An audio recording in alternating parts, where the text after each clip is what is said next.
జగన్మాత అనేక రూపాలను ధరించింది. అయితే ఈ నవరాత్రులలో అమ్మవారిని ఈ నవవిధ రూపాలలోని మనం అర్చించడానికి కారణాలేంటి? శారదా శారదాంబోధవదనా వదనాంబుజే సర్వదా సర్వదాస్మాకం సన్నిధిం కురు. శారద అంటే చంద్రకాంతి, వెన్నెల. శారద అంటే జగన్మాత. జగన్మాతను శారద అని ఎందుకన్నారు అంటే శరది భవ ఇతి శారద అని. శరదృతువులో జన్మించింది కనుక శారద. ఇలా శృణాతి పంకమితి శరత్ అని శరత్కాలానికి నిర్వచనం చెప్పింది శాస్త్రం. వర్షాకాలంలో కురిసినటువంటి వర్షాల వల్ల నదులన్నీ జలప్రవాహంతో నిండి బురదతో కూడి ఉంటే 2 నెలల తరువాత ఆ బురదంతా కిందికి వెళ్ళి నీరు తేటపడుతుంది. అందుకే అప్పుడు స్నానం చేయమని చెప్తారు.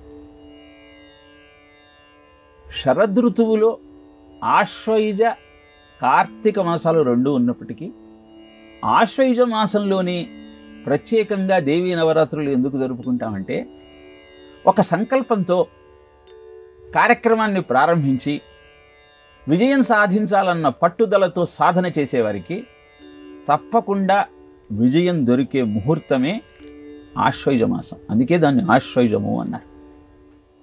ఇలా అద్భుతమైనటువంటి ముహూర్తం అనేది కార్యసాధనకు అత్యంత ప్రధానం కనుక ఈ 9 రోజులలో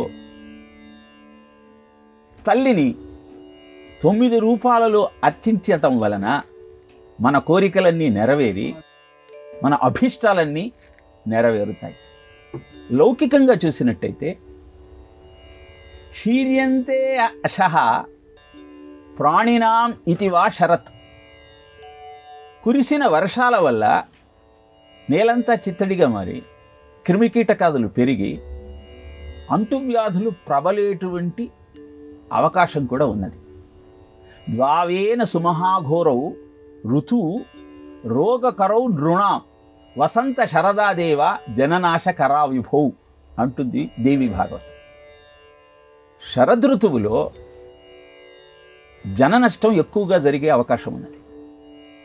కారణం వాతావరణం.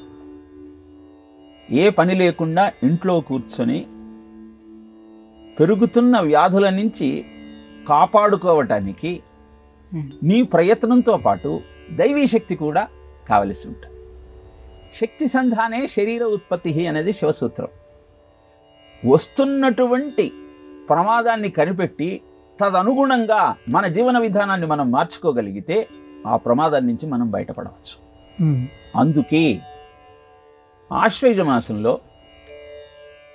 9 రూపాలలో ఆ తల్లిని అర్చించి మన అభిష్టాలన్నింటినీ నెరవేర్చుకుంటూ క్లిష్టమైన వాతావరణంలో ఉన్నప్పటికీ వ్యాధుల బారిన పడకుండా వ్యవహారాన్ని సమర్థంగా నిర్వహించుకునేటువంటి శక్తి యుక్తులు మనకు సిద్ధించాలన్న ఆలోచనతోనే దేవీ నవరాత్రులను ఆశ్వయుజ శుద్ధ పాడ్యం నుంచి 9 రోజుల పాటు జరుపుకొని తదనంతరం దశమి నాడు దశపాపహరాయితి దసరా, పాపాలన్నింటినీ పోగొట్టుకొని పవిత్రమైనటువంటి ఆలోచన విధానంతో దృఢమైన దేహంతో శక్తిని యుక్తిని అందుకొని జీవితాన్ని సక్రమంగా గడపటానికి దేవి ఆరాధన అద్భుతంగా ఉపయోగపడుతుంది. కనుకని దేవీ నవరాత్రులను ఆశ్వయుజ శుద్ధ పాడ్యమి నుంచి ప్రారంభించి 9 రోజులు జరుపుకుంటాం.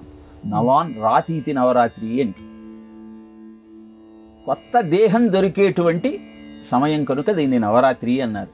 రాతి సుఖమిది రాత్రి, సుఖాన్ని అందించేది కనుక ఇది రాత్రి. ఏ రకంగా ఏ నిర్వచనము అన్వయం చెప్పుకున్నా తెలియజేసే సత్యం ఒక్కటే. దేవీ నవరాత్రులలో తప్పనిసరిగా ఆ తల్లిని అర్చించే ప్రయత్నం చెయ్యండి. తద్వారా అభిష్టాలు నెరవేరుతూ ఆయురారోగ్య ఐశ్వర్యాలు సిద్ధిస్తూ జీవితం ఆనందంగా ముందుకు సాగుతుంది. తెలుసుకొని ఋషులు చెప్పిన మాటను శిరోధార్యంగా భావించి జీవితాన్ని అద్భుతంగా ముందుకు నడిపే ప్రయత్నం చేద్దాం.